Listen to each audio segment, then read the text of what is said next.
Un día el mono, representante electo, reunió a todos los animales y les dijo: el león es el rey de la selva, pero nosotros tenemos 3. Los 3 son muy fuertes, pero necesitamos elegir al mejor. ¿A cuál debemos rendir obediencia? ¿Cuál debe ser nuestro rey? Los leones escucharon también al mono y estuvieron de acuerdo en la preocupación de los animales, pero como ellos eran amigos, no quisieron pelear entre ellos. Los animales decidieron que el león que escalara primero la gran montaña sería consagrado rey. La gran montaña era la más alta de toda la selva. Los leones aceptaron el desafío y todos los animales se reunieron para ser testigos de la prueba. El primer león intentó escalar, pero no pudo llegar a la cima. El segundo también fue derrotado. El tercero tampoco lo logró y bajó derrotado. El mono y los demás animales se desanimaron porque no podrían elegir al rey. Pero en ese momento descendió el águila sabia y se posó en medio de todos. Pidió la palabra y entonces dijo: yo sé quién debe ser el rey. Los animales se quedaron admirados por sus palabras, pero ella continuó diciendo: cuando cada uno de los leones subió a la montaña y llegó a su límite, yo estaba volando cerca de ellos. Por eso pude escuchar lo que le decían a la gran montaña. El primero le dijo: montaña, me venciste, me rindo. El segundo dijo: montaña, me venciste, me rindo. El tercer león dijo: montaña, me has vencido por ahora, pero no me rindo, porque tú ya llegaste a tu tamaño final, pero yo todavía estoy creciendo.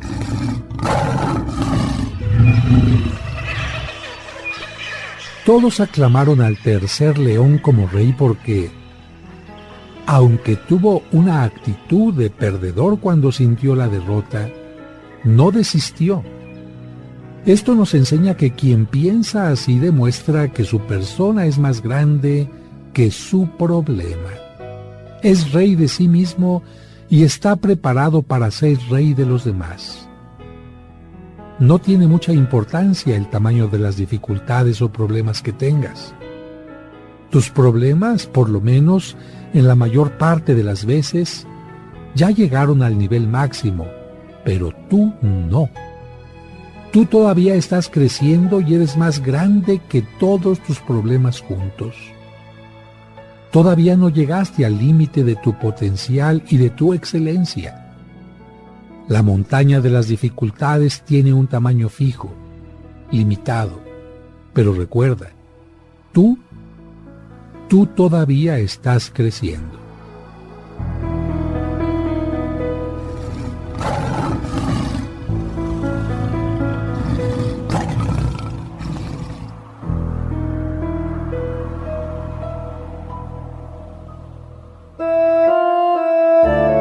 Ella es la mujer más importante de nuestra fe católica. Dios te salve María, Virgen sin mancha. Ella es la Virgen María. Pero para que conozcas más sobre su vida y sus advocaciones, ya está aquí el Padre José de Jesús Aguilar Valdés, la voz amable de la radio, para que te acompañe en tu camino en este sábado mariano.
¿Qué tal, amigas, amigos? Bienvenidos a un programa más de En tu Camino que dedica los sábados para hablar de alguna advocación de la Virgen María.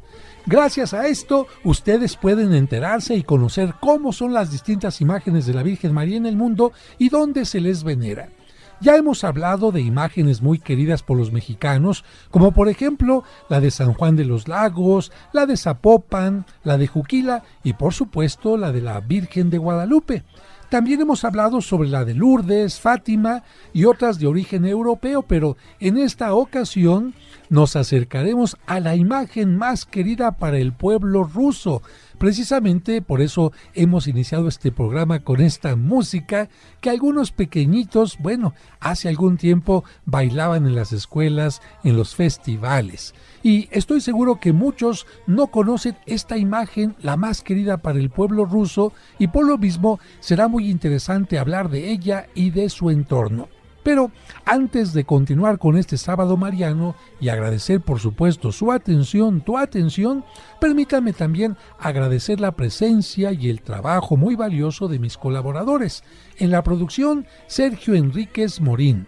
Y compartiendo micrófonos, Salvador Romero Moreno. Muy buenas tardes, Padre José, amigos, bienvenidos a este sábado mariano. Y Huitzitón Marín. ¿Cómo estás, Huitzitón? Felices de estar ya en tu camino. Qué bueno, pues una vez ya dados los créditos, vamos a hablar de algunos puntos para comprender el ambiente y contexto de la imagen de la Virgen María más querida por los rusos. Así que diremos algunos datos generales de Rusia, luego hablaremos de qué es la Iglesia Ortodoxa, porque la imagen se encuentra en un templo ortodoxo, y finalmente hablaremos también de qué es un ícono, para entender cómo es la imagen de Nuestra Señora de Kazán. Y bueno, amigos, comenzamos diciendo que Rusia es el país más extenso del mundo, con una superficie equivalente a la 9ª parte de la tierra firme del planeta, con Moscú como capital. Su moneda es el rublo y es considerada la nación que tiene las mayores reservas de recursos energéticos, además de que posee las mayores reservas de recursos forestales y la 4ª parte del agua dulce sin congelar del mundo. Así es, David, recursos energéticos es la mayor fuente de gas en todo el mundo. Muy importante esto, ¿no, Witsi? Así es, y su historia comienza con los eslavos orientales en el siglo III. Luego se enriquece con la presencia de los vikingos. Y en el siglo IX adoptó el cristianismo gracias a la predicación de San Cirilo y San Metodio, que crearon una escritura propia del lugar llamado alfabeto cirílico. Efectivamente, estas letras un poco raras que a veces vemos en los anuncios de Rusia no son otra cosa sino escrituras en cirílico. En el siglo XVIII, Rusia se convirtió en el tercer imperio más grande de toda la historia, al extenderse desde Polonia hasta el Océano Pacífico y Alaska, por eso tiene una extensión increíble. Después de que se disolviera la Unión de Repúblicas Socialistas Soviéticas, la URSS, que era el más grande de los estados socialistas, se fundó en 1991 la actual Federación Rusa. Dentro de su cultura, todos seguramente han oído hablar de la música y ballet. Basta mencionar a Tchaikovsky con su ballet del Lago de los Cisnes, o La Bella Durmiente, o el ballet Bolshoi, o los compositores Stravinsky, Rachmaninoff, Prokofiev y Shostakovich. Bueno, yo creo que especialmente también en la Navidad todos hemos ido a ver y a escuchar el Cascanueces, ¿no? Dentro de su literatura casi todos conocen a León Tolstoy o Dostoyevsky. Bueno, en lo que se refiere a la comida en Rusia, el caviar es una especialidad, sea de color negro o rojo, que es un poquito más fuerte de sabor. Fíjense que ellos tienen mucho gusto por tomar una sopa con col y carne que se llama rshi, no sé si lo pronuncié bien, y también la uja es una sopa de sabor fuerte con salmón o bacalao con papas. También les gusta mucho el borscht, que es una sopa de verduras con remolachas, del que existen dos variantes, es decir, se puede tomar fría o se puede tomar caliente.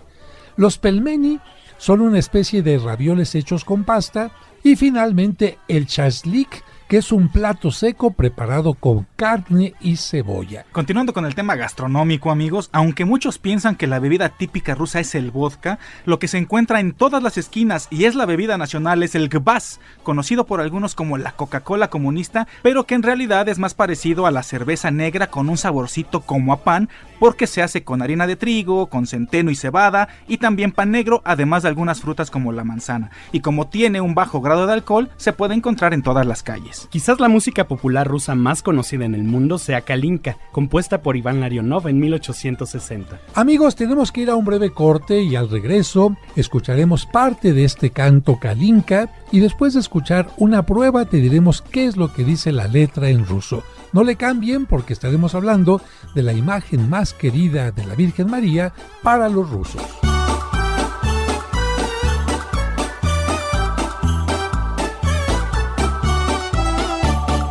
Hacemos una pausa y regresamos pronto para seguir escuchando el Sábado Mariano de En tu Camino.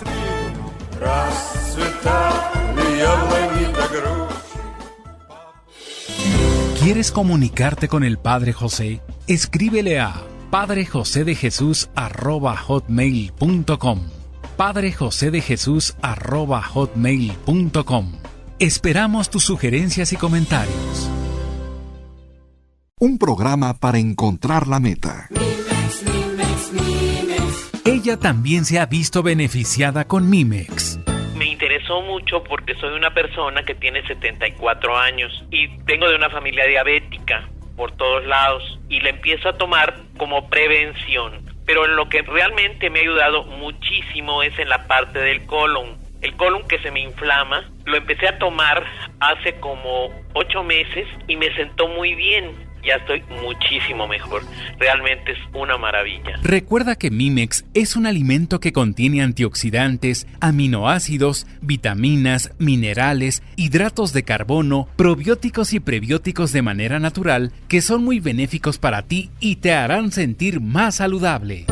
De venta en la parroquia de San Cosme y San Damián, Serapio Rendón número 5, Colonia San Rafael, a 2 calles del Metro San Cosme.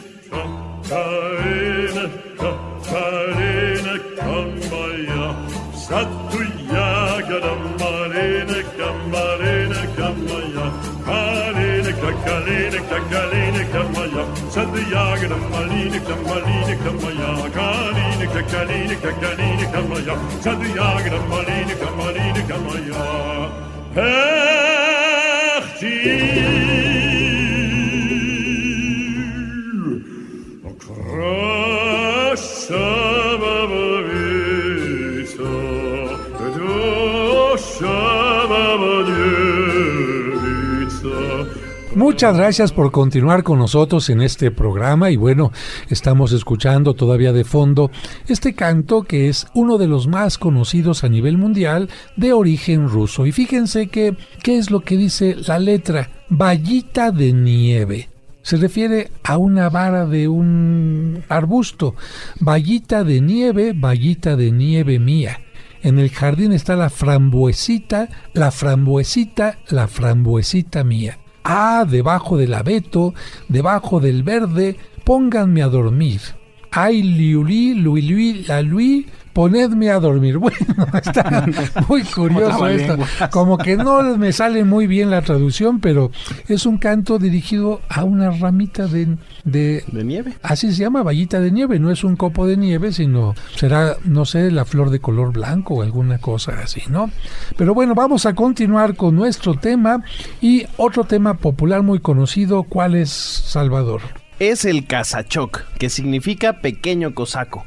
Lo curioso es que la canción fue compuesta por un búlgaro que desertó y hacia 1970 viajó al occidente, donde compuso la canción y la forma de bailarla. Sin embargo, se convirtió en típica rusa. O sea que no lo compusieron en Rusia, no lo compuso un ruso y sin embargo se ha convertido en un ícono de los temas rusos, ¿no? Y bueno, en mi tiempo algunos niños bailaban este tema en las escuelas, juntando los bracitos, poniéndose en cuclillas y con sus botitas rojas, ¿no? Ajá. Y ese tema es precisamente con el que iniciamos el programa el día de hoy. Pero seguramente nuestros radioescuchas habrán escuchado alguna vez la canción Ochi Chornia, que es una romanza. ¿Y qué creen que signifique Ochi Chornia? No, pues no lo sé. Bueno, pues Oggi, si fuera escrito como se escribe en italiano, Oggi significa ojos negros. Y fue escrita por el poeta y escritor ucraniano Evgeny Krebenka. Así que estos son los 3 temas más populares a nivel mundial de origen ruso. Y ahora pasamos a un siguiente tema, porque ya hablamos algo de Rusia para ambientarnos. Ahora, la imagen más querida de los rusos se encuentra dentro de una catedral ortodoxa. Y la gente nos va a preguntar qué es la Iglesia Ortodoxa. Bueno, la Iglesia Apostólica Ortodoxa cuenta con cerca de 300 millones de fieles en todo el mundo en distintas ramas. Pero, ¿qué cree la Iglesia Ortodoxa? Exactamente podemos decir que un 99% de lo mismo que creemos los católicos. Creen en Jesucristo, creen en la Virgen María, creen en los santos, creen en los sacramentos, por supuesto siguen toda la enseñanza de la moral cristiana, y ellos también tienen la celebración de la Santa Misa con pequeñas variantes. Sin embargo, hay una gran diferencia con la Iglesia Católica y ya la diremos más adelante. El país con mayores seguidores es Rusia, con más de 80 millones de fieles.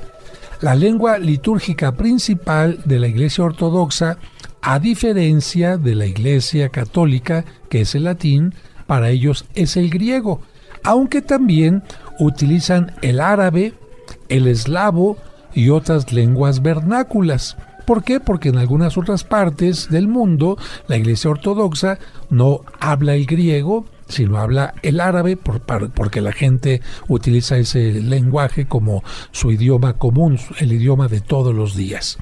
Cuando hubo una separación de la Iglesia Católica con la Iglesia Ortodoxa, miren, desde el principio hubo pequeñas diferencias. De repente caminaban juntas, de repente se separaban un poquito, especialmente por la autoridad, porque se preguntaban cuál es la máxima autoridad en la Iglesia, cuál es la máxima autoridad en cada comunidad, y de repente decidieron que ellos no iban a seguir al Papa como la principal autoridad, y la separación definitiva con la Iglesia Católica se dio el 16 de julio del año 1054. De acuerdo con lo que acaba de mencionar el padre José, la Iglesia Católica tiene una cabeza visible que es el Papa, pero la Iglesia Ortodoxa, amigos, tiene 15 iglesias o patriarcados autocéfalos que reconocen solo el poder de su propia autoridad jerárquica.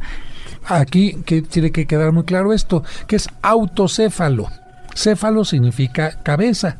Autocéfalo significa que cada una de estas comunidades tiene su propia cabeza. Que quede claro, la Iglesia Católica, ¿cuántas cabezas tiene? Una solamente. ¿Quién es esa iglesia?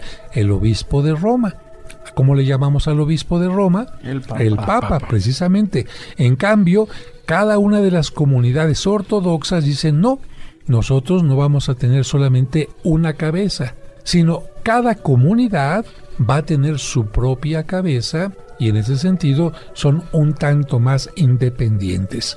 Ahora, estas 15 iglesias o patriarcados autocéfalos son los siguientes, vamos a irlos mencionando uno por uno. La primera y más importante es la de Constantinopla, con 3.5 millones de fieles. Importante de este grupo que estamos mencionando, porque vamos a ver, aquí tiene 3.5 millones de fieles, pero vamos a ver, pongamos atención en las cifras. La siguiente, Witsi. La de Alejandría con 500,000 fieles. Después la de Antioquía con 1.2 millones de fieles. Y la de Jerusalén con 200,000 fieles.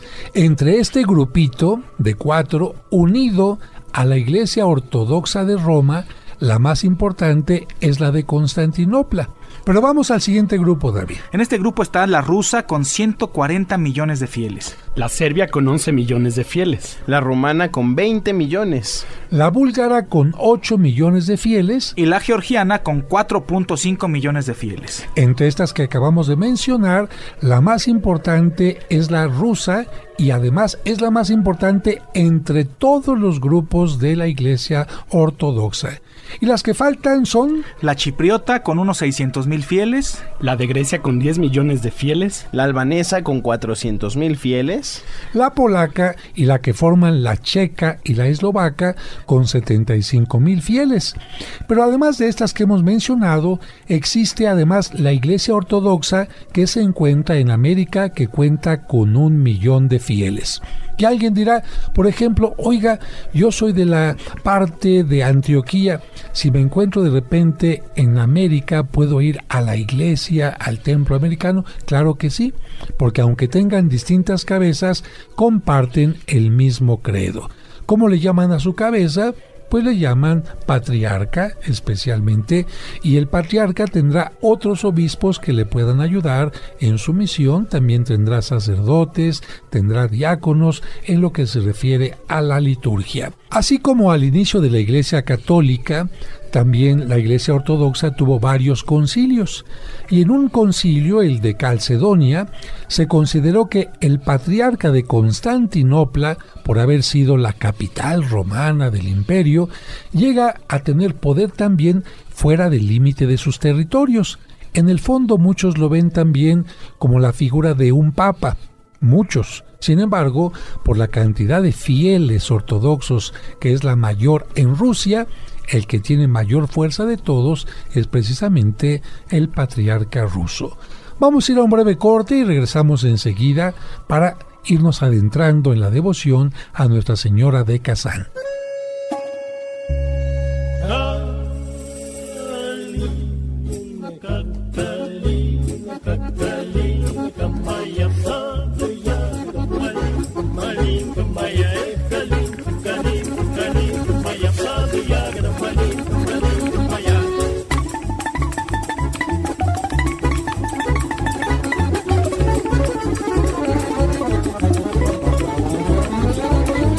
Hacemos una pausa y regresamos pronto para seguir escuchando el Sábado Mariano de En tu Camino. Virgen María, mira aquí. Hay tantos nudos en mí. Ayúdame, Santa Mujer. Solo no los puedo deshacer. Todo mi cuerpo padece esta cruel enfermedad, el dolor que me domina. Mi alma no soporta. Yo no estoy ya preparado para este final. ¿Será quizá esta prueba que yo deba superar? No soy santo ni merezco ser un mártir en el cielo. Soy pecador, te confieso. Dame más tiempo, te ruego, para cambiar mi vida. Tan solo tiempo te pido para pedir perdón a los que ofendí, para perdonar y para devolver bondad y amor sin fin. Cuando mi espíritu prepare, te pediré de igual modo que me lleves a tu lado. Con tu poder infinito que los nudos desata, quita de mi mal una parte que me pueda alivianar. Si tú desatas mis nudos, oh Virgen, yo te prometo traerte mi alma, mis sueños, todo mi amor completo. Madre nuestra, Madre mía, aboga por mí en el cielo. Amén.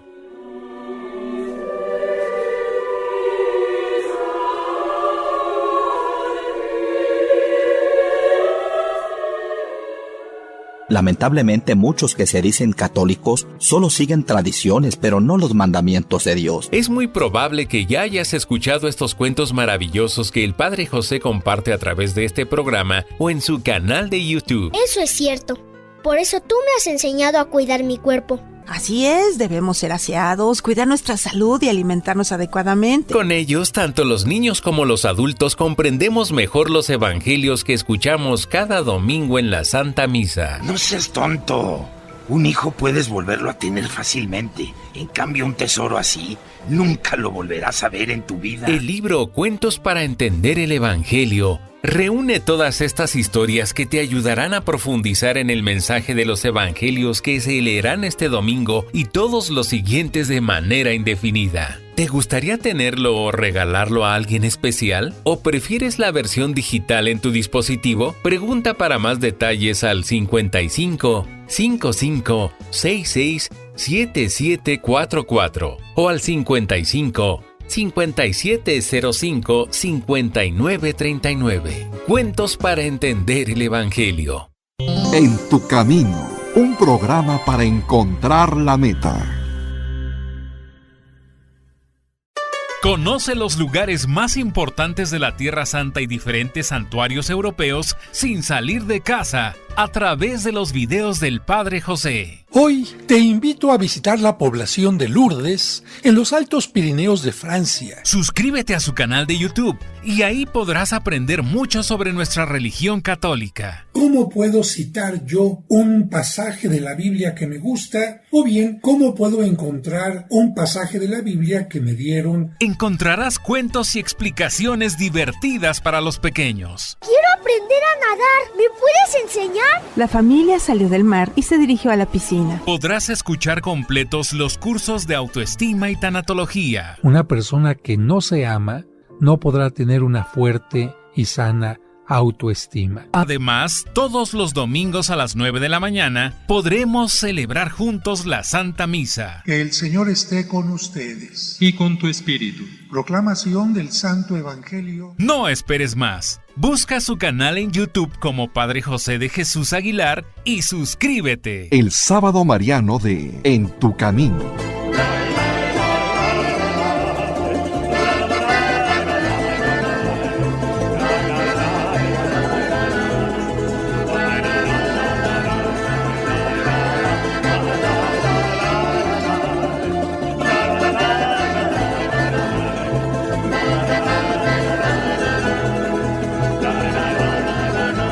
Con esta música rusa regresamos nuevamente para seguir platicando de la devoción más querida para los rusos. Pero de acuerdo a lo que te mencionamos al principio, ya hemos mencionado algo de la cultura rusa, hemos mencionado también lo que es la Iglesia Ortodoxa y ahora vamos a mencionar qué es un ícono, porque Nuestra Señora de Kazán es un ícono.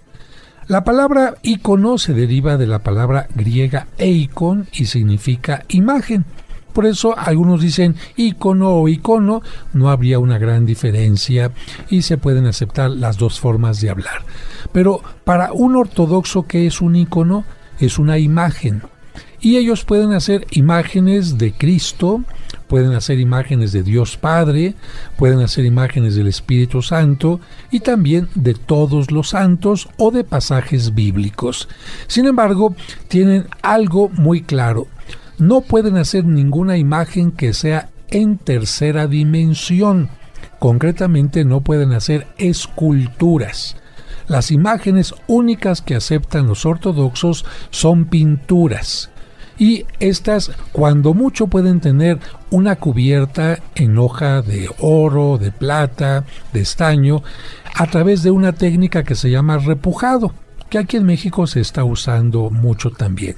Para que entiendan esto, imagínense que yo hago una pintura y después dejo que solamente se vea la pura carita porque todo el contorno, el vestido, se lo he hecho en metal, en estaño por ejemplo. Esto es muy común entre los ortodoxos. ¿Cómo se hace un ícono? Siempre tiene que ser sobre un soporte de madera, no se puede hacer sobre tela, siempre sobre soporte de madera.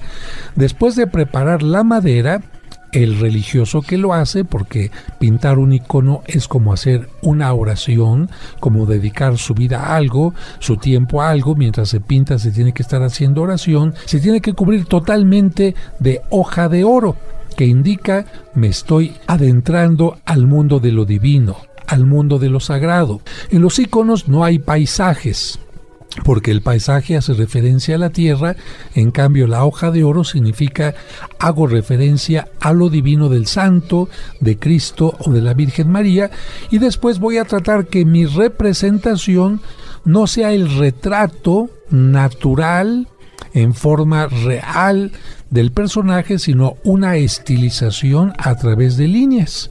Es una característica de los íconos. Y después voy a poner generalmente determinados esquemas, por ejemplo, el rostro de Cristo y solamente su cuerpo de medio busto, o otro esquema es el cuerpo de Cristo sentado con sus manos bendiciendo, y un esquema muy seguido es el que representa a la Virgen María cargando al niño Jesús. Estos son los llamados íconos, y en los templos ortodoxos siempre en el lugar donde se celebra la misa tiene que haber una muralla totalmente hecha de madera, y toda esta muralla va a tener una gran cantidad de imágenes de los apóstoles, de la Virgen María, de Cristo, y este espacio, la muralla, el muro de madera, se llama iconostasio, es decir, el lugar donde se colocan las imágenes, y el iconostasio en el centro tiene una puertita que se abre, y es el lugar donde entra el sacerdote para realizar la consagración. En muchas de las iglesias ortodoxas entra el sacerdote y se cierran las puertitas para que consagre en total privacidad, recordando lo que pasaba en el templo de Jerusalén, donde el sacerdote podía entrar al santo de los santos, al santuario más importante, solamente él, y ya podía salir con el mensaje de Dios hacia los demás. Así que es común que en muchos lugares entre el sacerdote y salga ya con el pan y vino consagrados, aunque en muchas partes, como en Jerusalén, se dejan las puertas abiertas para que la gente que está afuera pueda estar siguiendo el ritual de la Santa Misa. Casi todas las iglesias ortodoxas tienen que estar cubiertas al total, todas las paredes, absolutamente todas las paredes y la cúpula, con imágenes de íconos, y en este caso se puede permitir que sean al fresco, es decir, que se pinte sobre la pared y no sobre madera. Pero cuando son imágenes movibles, pequeños cuadros, tienen que ser siempre sobre madera. Así que queda claro lo que es un ícono. Totalmente. Muy bien, pues ahora vamos a hablar ya de Nuestra Señora de Kazán. Nuestra Señora de Kazán es la patrona y protectora de la ciudad rusa de Kazán, un ícono, ya entendimos todos lo que es un ícono, venerado en la Iglesia Ortodoxa rusa y concretamente en dos catedrales muy importantes, la Catedral de Kazán en San Petersburgo y en la Catedral de Kazán en Moscú, aunque también hay varias copias que son veneradas en la Iglesia Católica. Fíjense, amigos, entonces el nombre de Kazán se lo da la entidad donde se veneró inicialmente, como por ejemplo aquí la Virgen de San Juan de los Lagos. En realidad es una imagen inmaculada, pero la gente la conoce como de San Juan de los Lagos por la entidad donde se le da culto. Los estudios dicen que el ícono pudo haber sido pintado entre los siglos 9 o 13. Y alguien dirá, oiga padre, ¿cómo tanta diferencia entre el siglo IX o el siglo XIII? ¿Y saben por qué? Porque la técnica y los modelos de los íconos no cambian casi nada. De tal manera que si nosotros vemos una pintura del siglo IX o incluso una pintura de nuestro tiempo, no podríamos saber de qué tiempo es, porque las formas, los materiales, todo es absolutamente de la misma manera. Lo único que podría variar sería hacer una prueba de carbono o alguna cosa así para darse cuenta. Es considerada patrona de los ciudadanos de Kazán, de los hijos de madres solteras, de los soldados, los enfermos, de los casos imposibles, y también se le invoca para que los hijos busquen a Dios. Y bueno, amigos, en este punto no es la Iglesia como autoridad la que dice qué beneficios o qué bendiciones se pueden pedir a una imagen, sino que más bien a nivel popular la gente empieza a decir, pues yo le pedí por un caso imposible y me concedió lo que pedía la Virgen María a través de la imagen, por supuesto, porque las imágenes no hacen milagros. Otra persona dice, pues yo tenía problemas con mis hijos y los encomendé a la Virgen María y ella los acercó. O algún soldado dirá, pues yo tenía miedo en la batalla, invoqué a la Virgen María y entonces me respondió. Y por esta razón es que, como ha dicho Witsi, pues muchas personas empiezan a decir para qué o por qué se le invoca. Pero repito, esto es devoción popular. No es que la Iglesia diga, en este caso, la Virgen María solamente escucha tales o cuales peticiones y las demás las desecha. Sino en todos los casos, pues la Virgen María y los santos siempre reciben nuestras oraciones y las pueden presentar ante Dios si son peticiones correctas, y Dios es el que concede siempre los beneficios. Porque, insisto, las imágenes son veneradas por lo que representan. Pero no es que la imagen sea la Virgen María, representa a la Virgen María, pero yo no le estoy hablando a una imagen.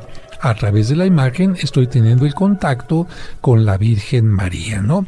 Así que los rusos, yo creo que no solamente invocarán a la Virgen María para este tipo de cosas, aunque a nivel popular se consideran las más importantes. Pero fíjense que esta imagen curiosamente desapareció. Y hay distintas versiones de qué es lo que pasó cuando desapareció la imagen de la Virgen María de Kazán. Cuando regresemos vamos a tocar este punto y también vamos a escuchar algo de música rusa. No le cambien, regresamos enseguida.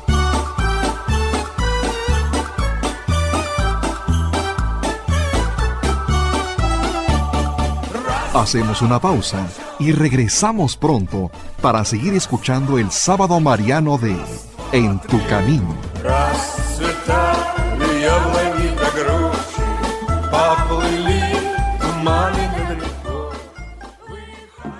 Los libros del Padre José de Jesús han cambiado la vida de muchas personas, ayudándoles a crecer espiritualmente, a recuperar o mejorar su autoestima, a superar el duelo por una pérdida, a conocer la Biblia y hacer que los más pequeños entiendan los evangelios de una forma sencilla.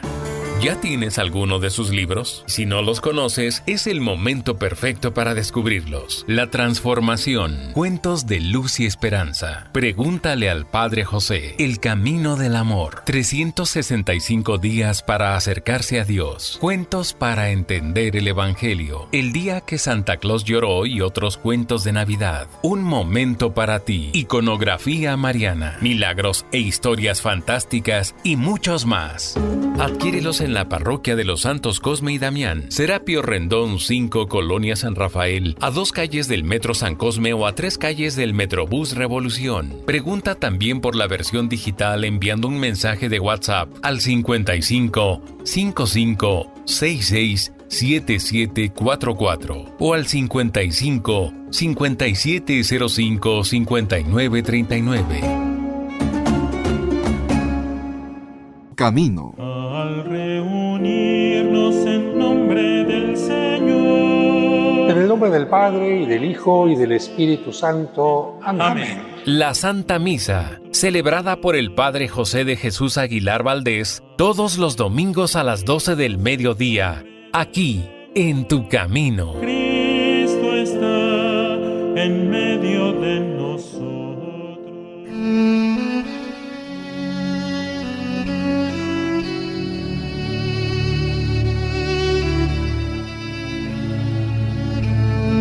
Señor, te damos gracias por habernos dado estos hijos. Es una alegría para nosotros y las preocupaciones, temores y fatigas que nos cuestan las aceptamos con serenidad. Ayúdanos a amarlos sinceramente. A través nuestro has hecho surgir vida. Desde toda la eternidad tú los conocías y amabas. Danos sabiduría para guiarlos, paciencia para instruirlos, vigilancia para acostumbrarlos al bien mediante nuestro ejemplo. Fortalece nuestro amor para corregirlos y hacerlos más buenos.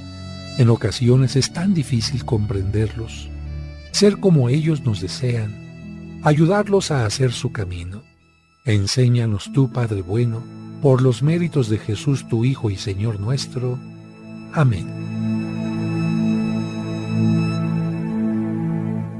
En tu camino. Muchas gracias por continuar con nosotros en este programa en donde tenemos un acercamiento como pocas veces se puede tener a una devoción que seguramente la mayoría de la gente en México no la conoce, ¿no? No, definitivamente no. Yo nunca la había escuchado, padre. Yo creo que algunas personas ahora que fue el Mundial de repente entraron a la catedral de Moscú y dijeron, ¿y qué será esta imagen? ¿Qué representa? ¿Por qué los sacerdotes están de barba y de negro y hablan griego? ¿Y por qué dicen que es ortodoxo? Pues no entendían nada, y gracias a este programa pues estamos entendiendo un poquito más. Ahora, yo les voy a preguntar a ustedes que están aquí, ¿sabían ustedes que el señor de Chalma se quemó? No. Bueno, pues efectivamente, la imagen original del señor de Chalma se quemó en un incendio que tuvo el convento agustino. Se hizo totalmente polvo. Y sin embargo, como se tenían imágenes, grabados, fotografías de cómo era la imagen, se hizo una réplica y es la imagen que la gente va a venerar a Chalma. Porque tienen claro algo, ¿quién hace los milagros, la imagen o Cristo? Cristo. Entonces la imagen es solamente un medio, y saben que ahí en Chalma, si se apareció la imagen o hay un mensaje especial, yendo a ese lugar, la persona que nos escucha, porque está vivo, es Cristo y Él es quien nos da los beneficios. Pues algo semejante podría pasar con la imagen de Nuestra Señora de Kazán. Imagínense que se destruye. ¿Qué se hace? Pues simplemente, si ya se conocía cómo era su forma, se puede hacer otra pintura. Aún en el caso de que la Virgen de Guadalupe llegara a desaparecer, sabemos cómo era, se hace otra imagen y finalmente uno se encuentra en contacto con la Virgen María o con los santos, ¿no? Porque todas las imágenes, por muy bellas que sean, están sujetas al tiempo, están sujetas a las inclemencias, a las termitas, a los incendios o a cualquier otro tipo de cosas.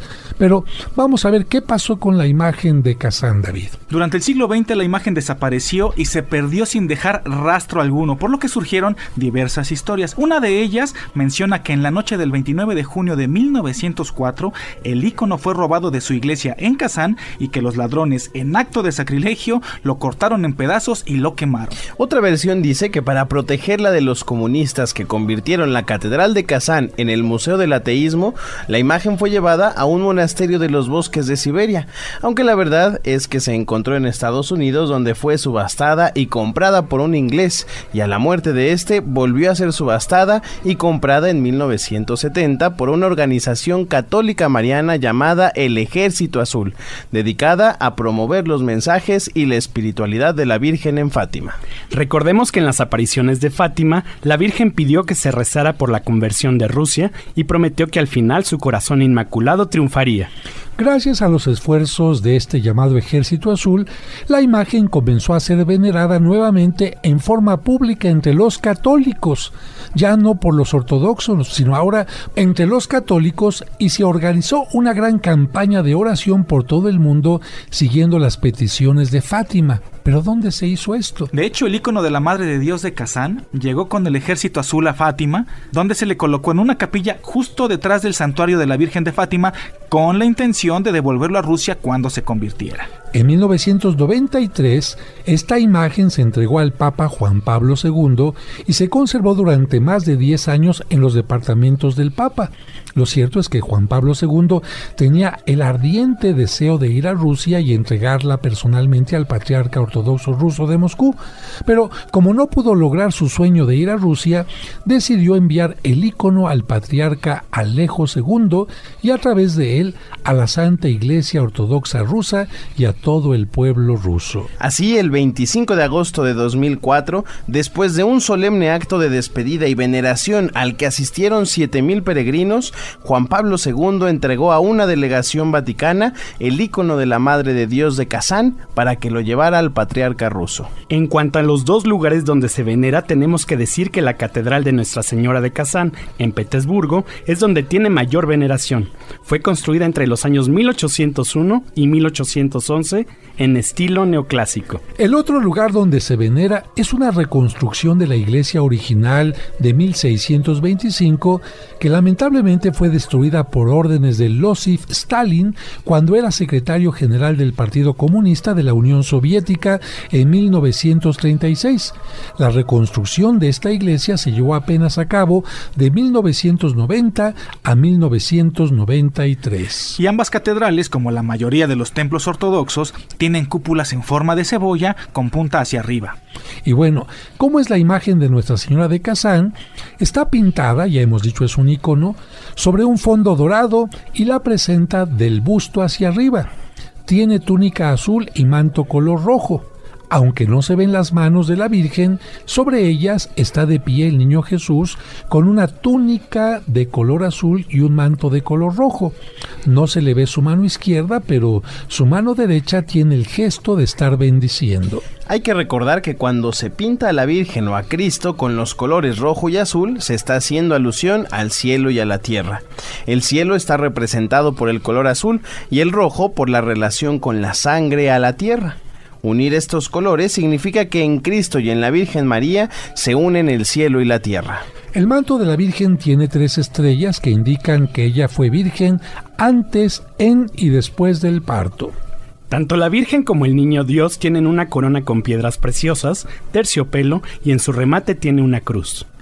Además tiene unas iniciales en griego a los lados de la cabeza de María que significan Madre de Dios y otras también en griego a la altura del cuello del niño que significan Jesucristo Salvador. Y como es costumbre tanto en la Iglesia católica como en la ortodoxa, también Nuestra Señora de Kazán tiene días de fiesta y concretamente tiene 2 días. El 21 de julio y el 4 de noviembre, que en este caso coincide también en Rusia con el Día de la Unidad Nacional. Así que como pueden ver, queridos amigos, esta imagen que tuvo su origen dentro de la Iglesia ortodoxa, después, al ser encontrada en Estados Unidos y después comprada por el Ejército Azul y llevada a Fátima, empieza también a tener culto, veneración por la Iglesia Católica. De tal manera que actualmente tanto la Iglesia Ortodoxa como la Iglesia Católica dan veneración a esta imagen que es la patrona de Rusia, la más querida por los rusos. Nosotros especialmente le pedimos a la Virgen de Kazán, a la Virgen María, bajo esta advocación, que Rusia se convierta totalmente a la fe y que se consagre, porque recuerden que la Virgen de Fátima dijo que una de las grandes cosas que pedía era la consagración de Rusia al Sagrado Corazón de Jesús, y yo creo que cuando esto suceda, las cosas van a cambiar. Aprendimos mucho hoy sobre Rusia, ¿no? Bastante, y hasta lo que es un ícono y lo que implica ser un ícono, padre. Qué bueno, Salvador. Y bueno, amigos, llega el momento de despedirnos y vamos a terminar con un canto ruso. ¿Qué les parece? Ochichorny. Maravilloso, vamos a escucharlo. ¿Qué significa? Ojos negros. Muchas gracias. Gracias, padre. Amigos, que tengan todos un feliz sábado familiar. Gracias, Salvador Romero. Muchas gracias, padre José. Amigos, feliz sábado. Gracias, Wichitón. A disfrutar también su domingo. Así es, amigos, que Dios les bendiga y hasta mañana.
Встречал бы вас, я бы знал покой, я бы прожил жизнь, припеваючи, вы сгубили меня, очи черные разожгли пожар, вы в душе моей, вы сгубили меня, очи черные унесли навек мое счастье, очи черные жгуче пламенны, и манят они в страны дальние, где царит любовь. En tu camino. Un programa para encontrar la meta.